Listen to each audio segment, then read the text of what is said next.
viewer, I welcome you to this lesson of Term 1.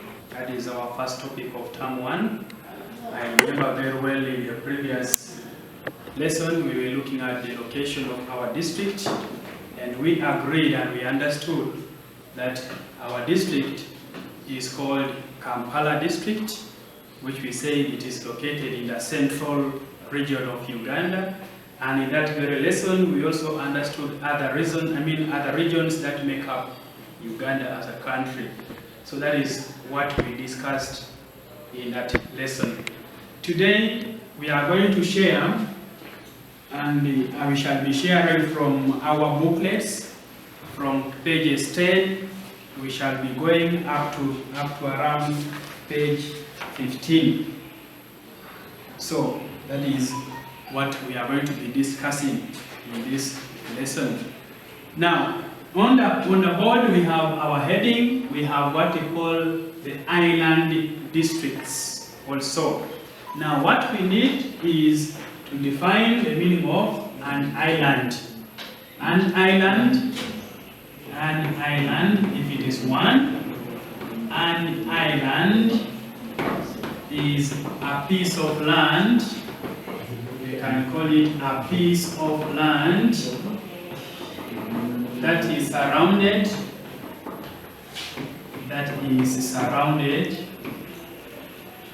a piece of land that is surrounded by a water body.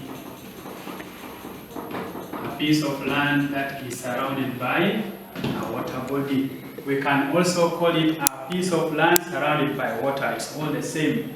Which means that we need also to know that in Uganda we have districts that are completely surrounded by water. And when we talk of those districts, in Uganda we have two main districts that are surrounded by water. Examples of island districts. Island districts that we have in Uganda. Like I am saying, in Uganda we have two island districts. They are the ones which are completely surrounded by water. What we mean is, if this, for example, is a lake, you will find that this island or these districts, you find they can be in this, or they can be surrounded completely by this lake. That's what we mean. So in Uganda we have a district that we call Kalangala, and we also have a district that we call Buvuma. Imagine, these districts are completely surrounded by water. So both districts are found in Lake Victoria, that is in the middle of Lake Victoria. So if you are asked in which lake do we find Kalangala district, that is in Lake Victoria and also Buvuma. So these are the two island districts that we have in Uganda. Kalangala is the larger one. If you have to compare the two, you can ask which is the largest island district in Uganda. You know that the largest island district in Uganda is Kalangala district. So we need to be understanding that. We have to get the difference between island and then we have what we call highland districts. Highland districts.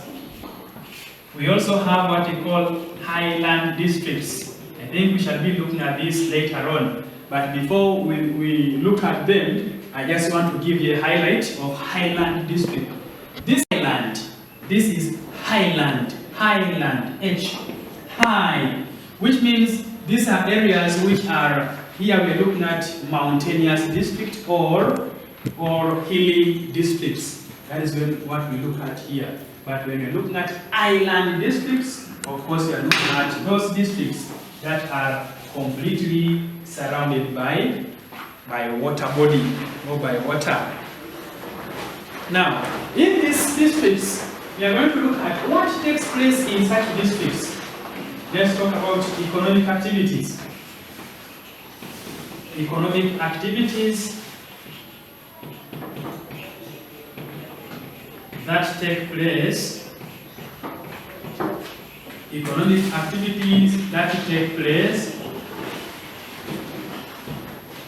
in island districts.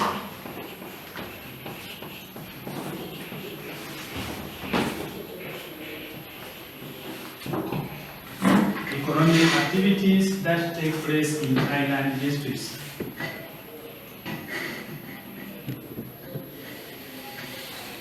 Meaning, we are looking at whether it is in Kalangala or in Buvuma.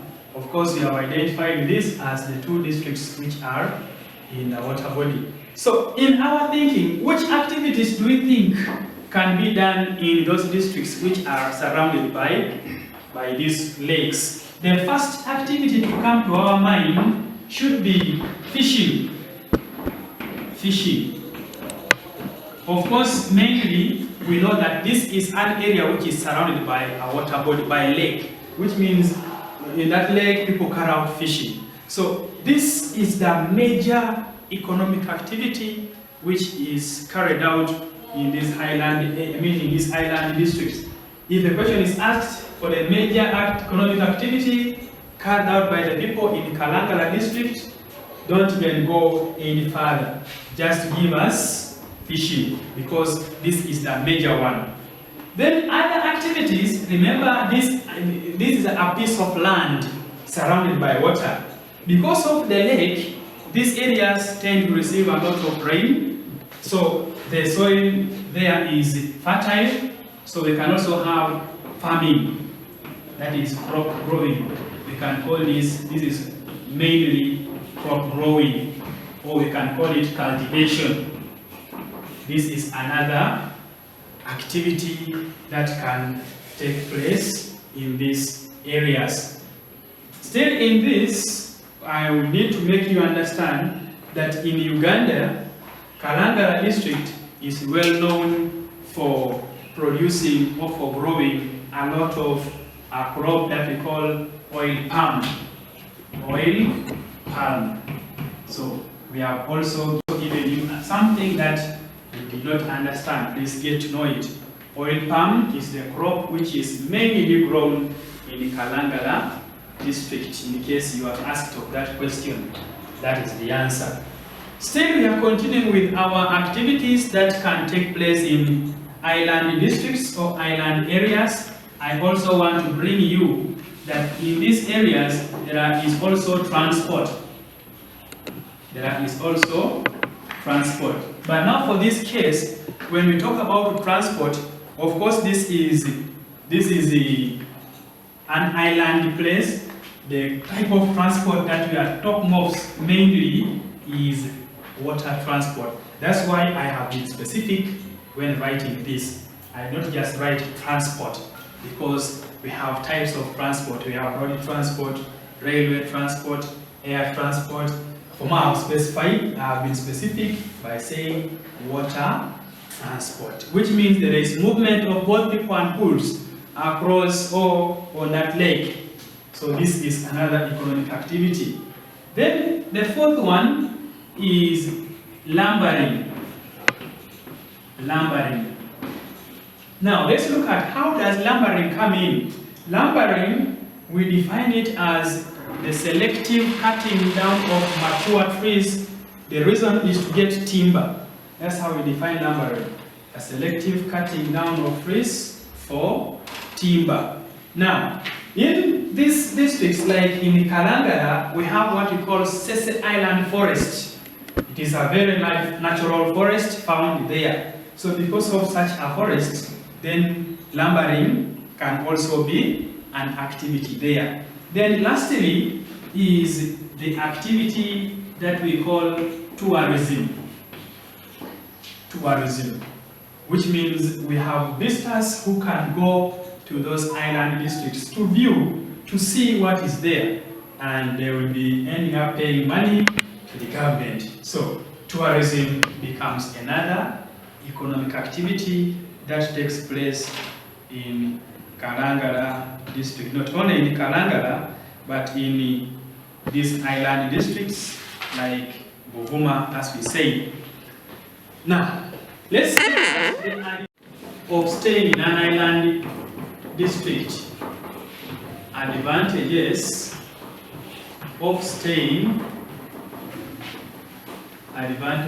of staying in an island.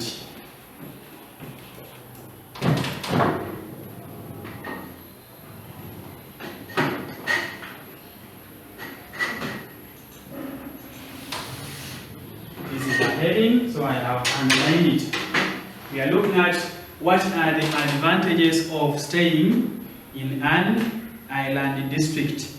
One, since this is a place which is surrounded by a water body, then it means that these people find it easy to access water. Easy access of water.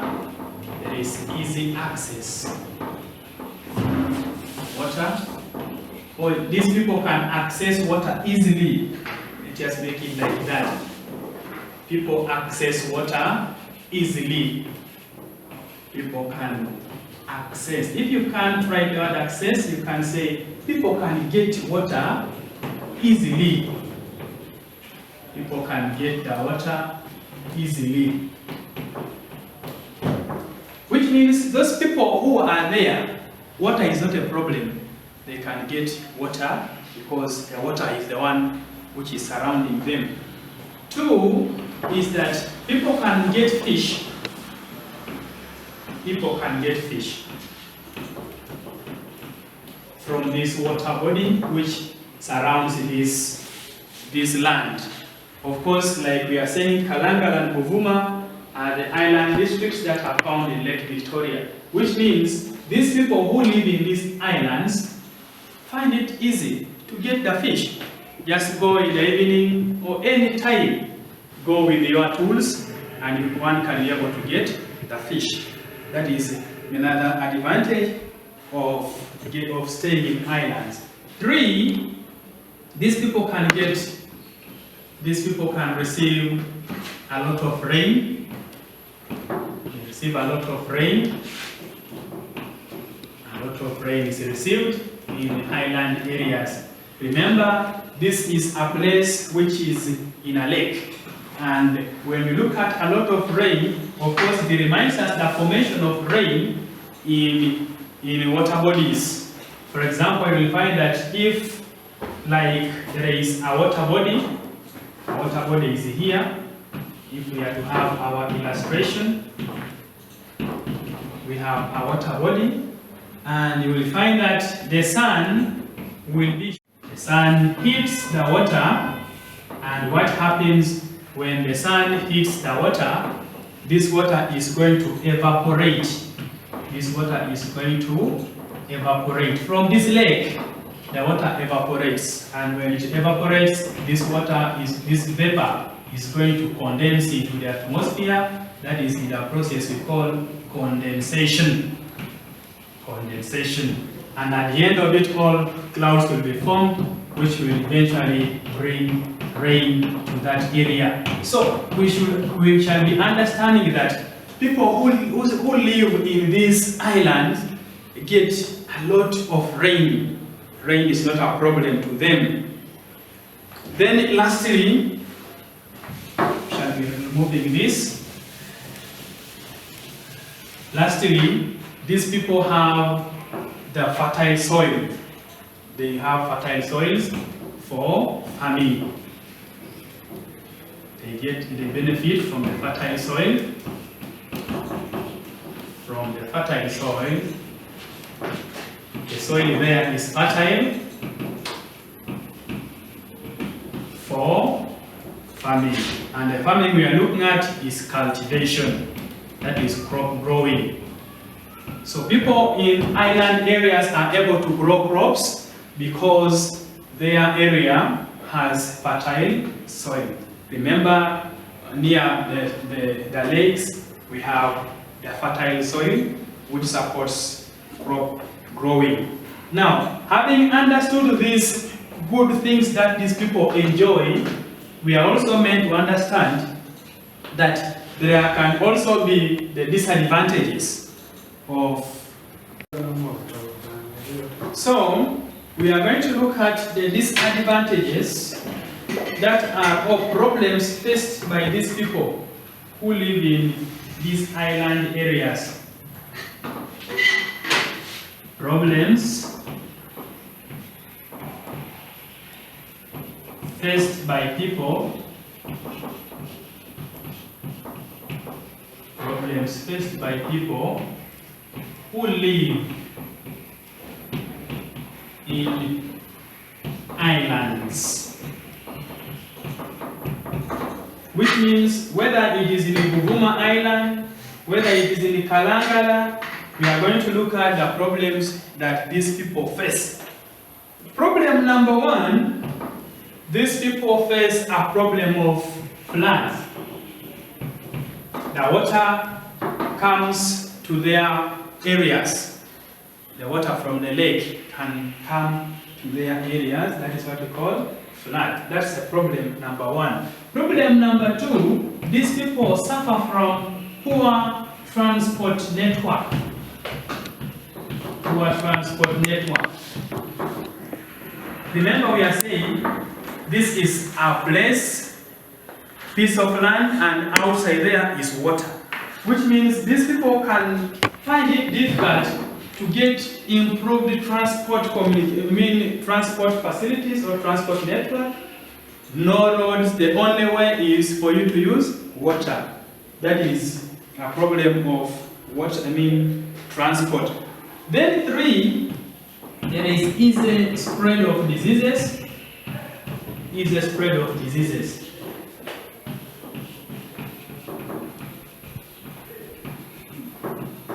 Easy spread of diseases. We have these endemic diseases which are always common in communities. For example, malaria.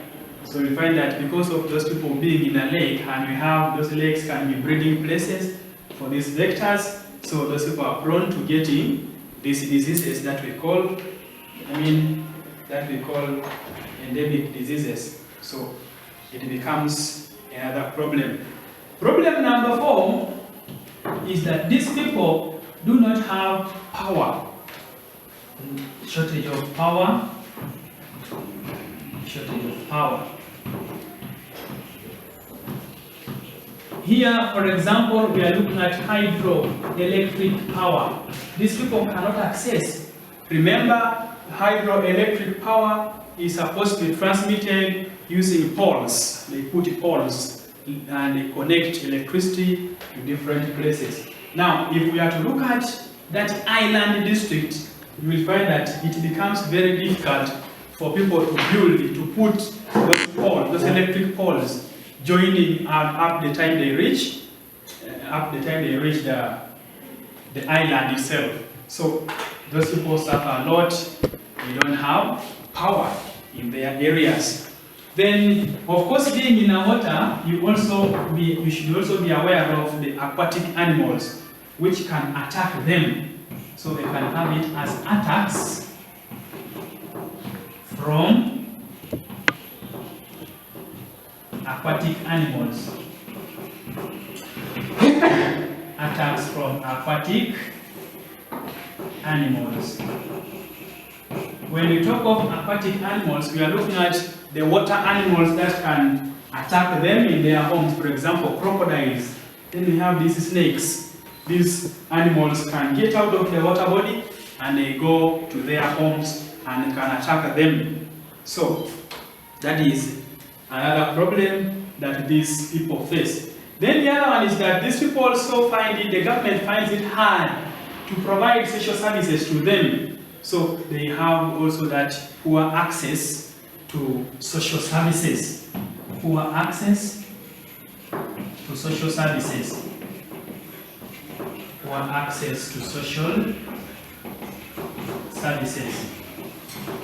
So that is how these people are disadvantaged when we talk about problems that they face. Now, having looked at this, we are going to look at how can these people be helped. Solutions to the problems, solutions to problems facing people who live in islands.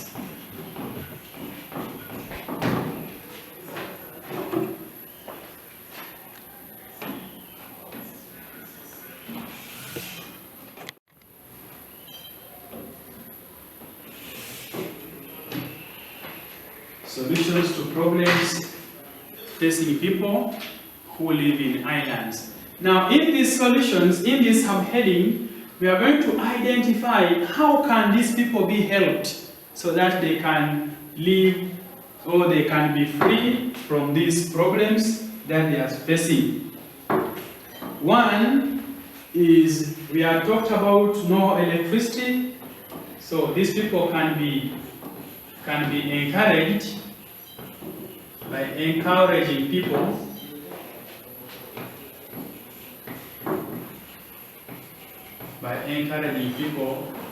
to use other sources of energy, other sources of electricity,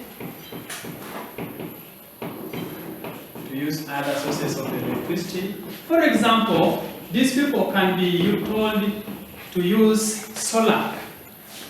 If they cannot access hydroelectric power, that we say it has to be connected through poles. Poles have to be set up to their place. But now, because of the water, that one cannot happen. But these people need to deal with electricity. So what the government can do is to encourage them to use other sources of electricity. For example, that is using solar. The other problem that these areas face is a problem of poor education facilities. We should have mentioned it here, which means when it comes to us giving the solution, we can say by improving on education,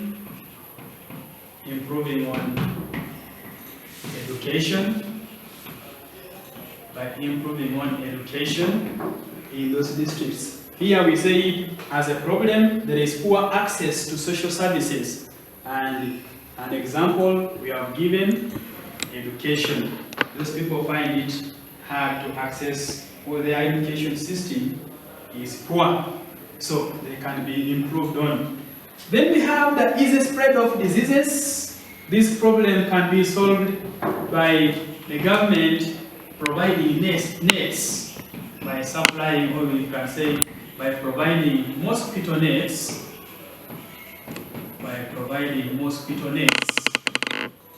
to people,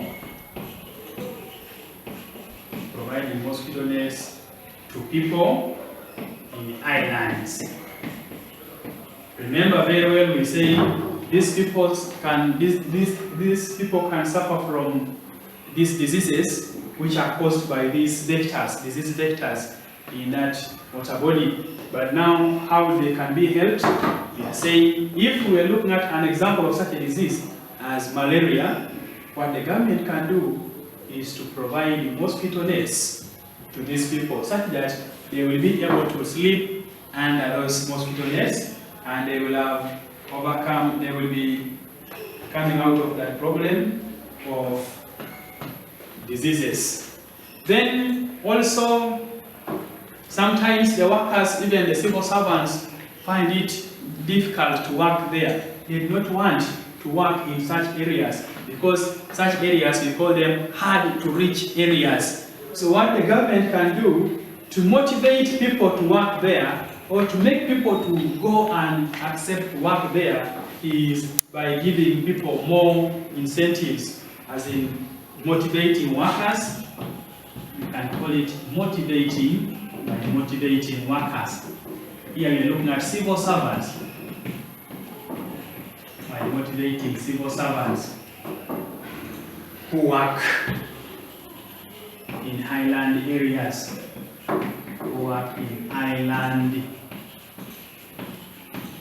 areas. Like I've said, these are hard to reach areas. So sometimes what the government does is that if, for example, a doctor is maybe earning, let me give you an example, if a doctor earns 1 million shillings, then now the people, those doctors who can be working in Kalangala can be added some money or can be given other things. They can be given food, they can be given other incentives like cooking oil, whatever, clothing, such that at least they can feel comfortable. They feel compensated for going to work in such hard to reach areas. That is what we mean here by motivating civil servants who work in those island places. Remember, we have said these are hard to reach areas, and by so doing, the government will have helped to overcome the problem facing these people. Then lastly, the government can construct more health facilities by constructing more health facilities.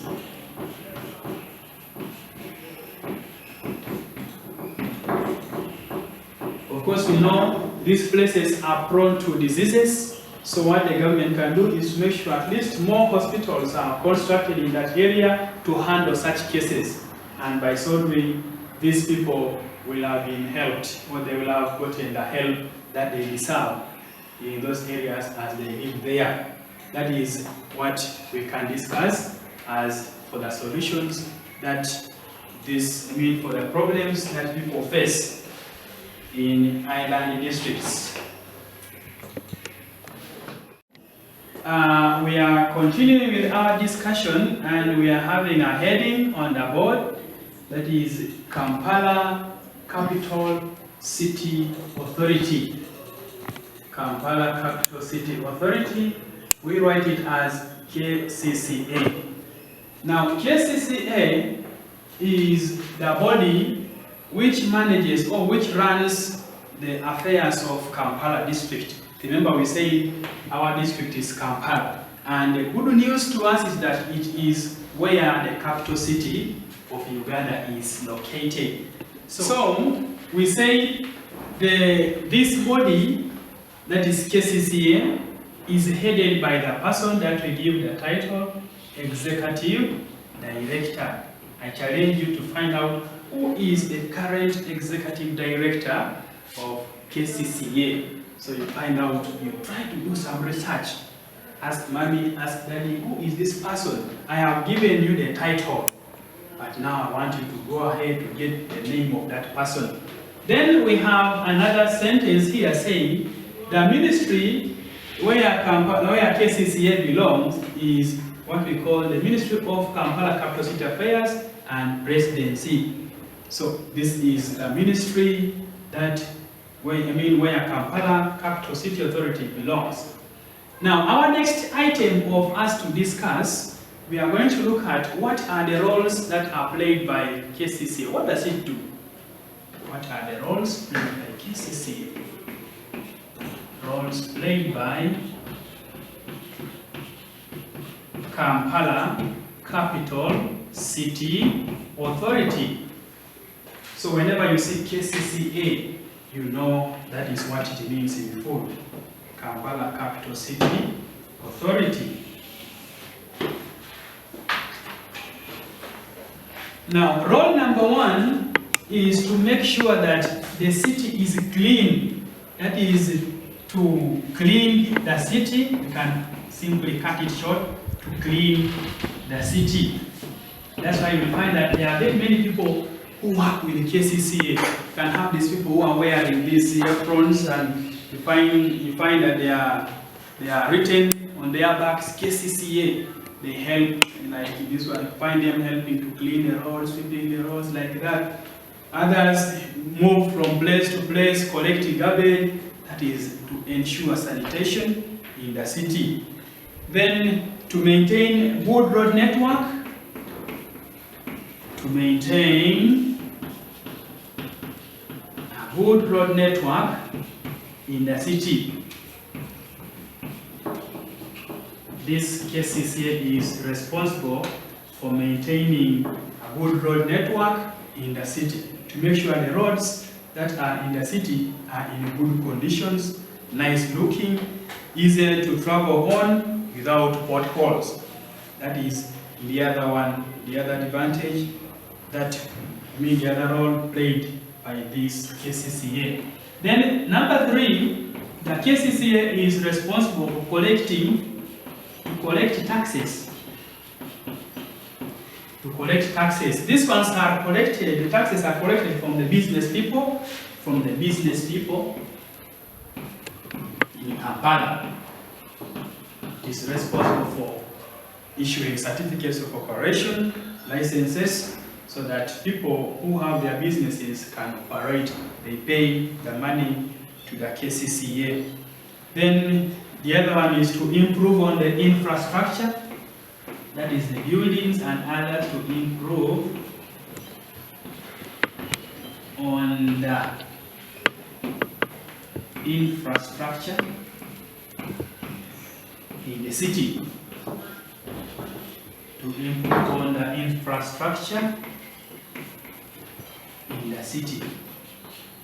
If there is a building which is not right, they can advocate for its demolition and can be put in a place where they want. That is improving on the infrastructure in the city. So these are, among others, the roles that are played by the Kampala Capital City Authority. Let's look at the challenges that are played by this authority. Challenges or problems. Challenges faced. Challenges faced by Kampala Capital City Authority.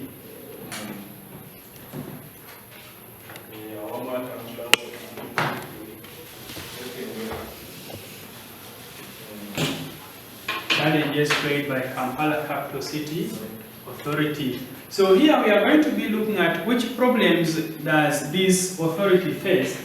One, we can have problems like corruption. Some leaders in the council, in the KCCA, are corrupt, meaning they divert the funds that are allocated for the development of the city for their own personal gains. That is what we call corruption. It becomes a problem. Then, problem number 2, sometimes there is a shortage of funds. Shortage of funds. Shortage of funds. When we talk about shortage of funds, we are meaning that sometimes the funds allocated for running the city are not enough. The money is not enough to manage the activities. Then the third problem is poor disposal of the population, which results into poor sanitation. Poor sanitation. Poor sanitation. Remember, we say KCCA is responsible for maintaining the sanitation of the city. That is Kampala as a city. But sometimes you find that we have people who do not care. One can call those irresponsible people. Someone can eat, after eating, disposes something in a way which is not proper. As a result, the people end up littering the town. So that one brings poor sanitation. Most cases you find someone can be in his car and finishes to drink maybe a bottle of Renzori, finishes to drink the water and throws through the window. So that is very dangerous. Such people are to stop that.